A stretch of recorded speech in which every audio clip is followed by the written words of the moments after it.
Hello বন্ধুরা, এই বাটি ও পয়সা নিয়ে নিয়েছি আমি ম্যাজিক উপস্থাপন করার জন্য।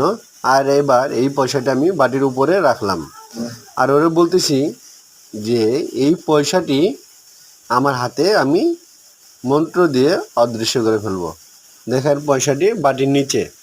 তাকে বলেছি, কিন্তু পয়সাটি আমি আগে থেকেই রেখেছিলাম। আর আপনারা চাইলে এভাবে সহজেই একটি ম্যাজিক শিখে নিতে পারবেন। দেখছেন কতটা সুন্দরভাবে এই মিউজিকটি আমি উপস্থাপন করলাম।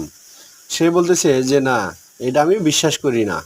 মূলত ও বাটিটি রাখলো, বলতেছে যে তুমি এবার এই পয়সাটি এই বাটির ভিতরে প্রবেশ করিয়ে দেখাও। আমি বললাম যে ম্যাজিশিয়ানের কাছে কোনো কিছুই অসম্ভব না, সব কিছুই সম্ভব। এবার দেখেন এই পয়সাটি আমি আমার ম্যাজিকের সাহায্যে রিয়েলি এই বাটির ভিতরে প্রবেশ করব। আমার হাতে কিন্তু পয়সাটি নাই, দেখেন পয়সাটি এই বাটির নিচে রয়েছে।